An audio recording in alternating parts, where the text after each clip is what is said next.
everyone. Good to see you. I am going to read chapter 5 of Because of Winn-Dixie today. Thank you, Scholastic, for giving us permission to read it. Winn-Dixie couldn't stand to be left alone. We found that out real quick. If you ask me, the preacher went off and left him by himself in the trailer. He pulled all the cushions off the couch and all the toilet paper off the roll. So when we started tying him upside down with a rope when we left, that didn't work either. Winn-Dixie howled until Samuel, Mrs. Dateweiler's dog, started howling too. It was exactly the kind of noise that people that live in an all-adult trailer park didn't want to hear.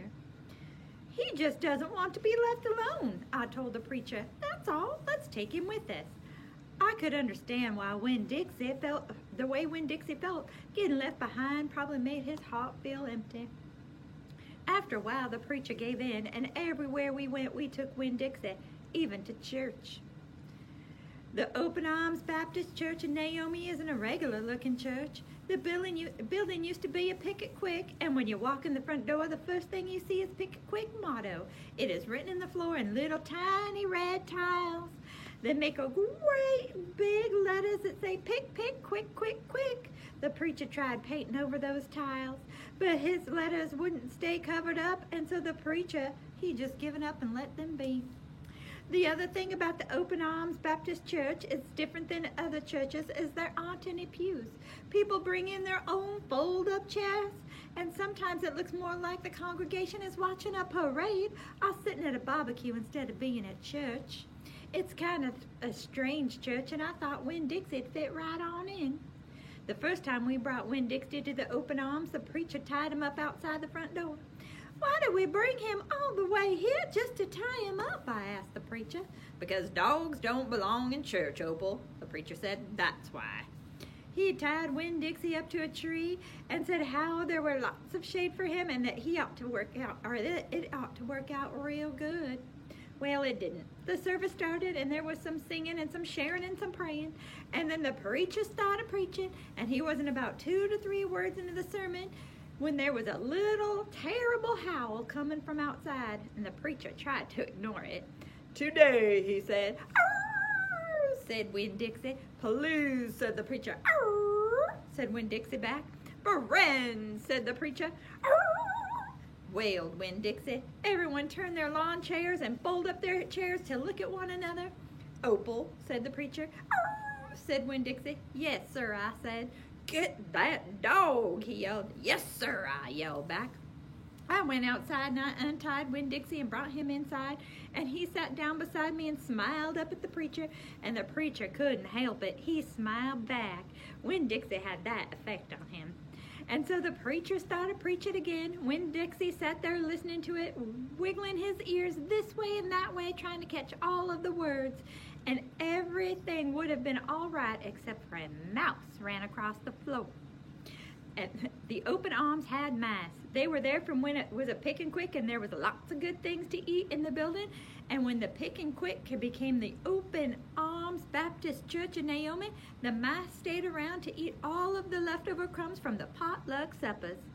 The preacher kept on saying he was going to have to do something about them, but he never did. Truth is, he couldn't stand the thought of hurting anyone, not even a mouse. Well, Winn-Dixie saw that mouse, and he was up and after him. One minute, everything was quiet and serious, and the preacher was going on and on and on. And the next minute, Winn-Dixie took off like a furry bullet, shooting across the building, chasing that mouse. He was a-barking, and his feet were skidding all over the polished Pick It Quick floor, and the people were clapping and hollering and pointing. He really went wild. They really went wild when Winn-Dixie had caught the mouse. I'd never in my life seen a dog catch a mouse before, said Mrs. Nordley. She was sitting next to me. He's a special dog, I told her. I imagine so.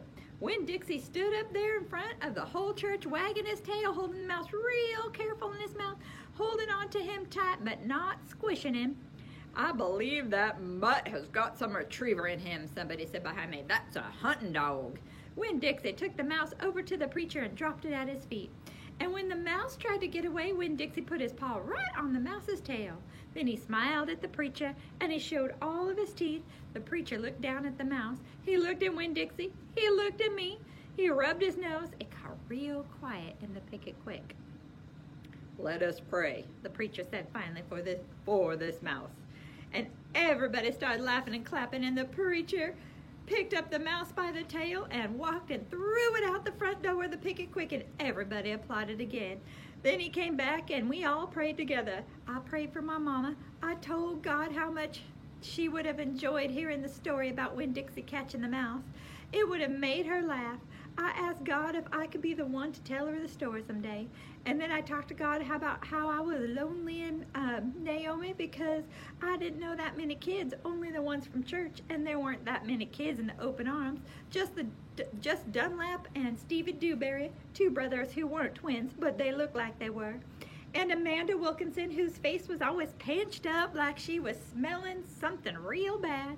And Sweetie Pie Thomas, who was only 5 years old and still mostly a baby.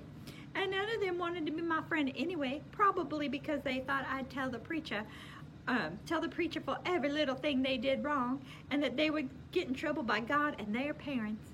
So I told God that I was lonely even having Winn-Dixie. And finally, I prayed for the mouse, like the preacher had suggested.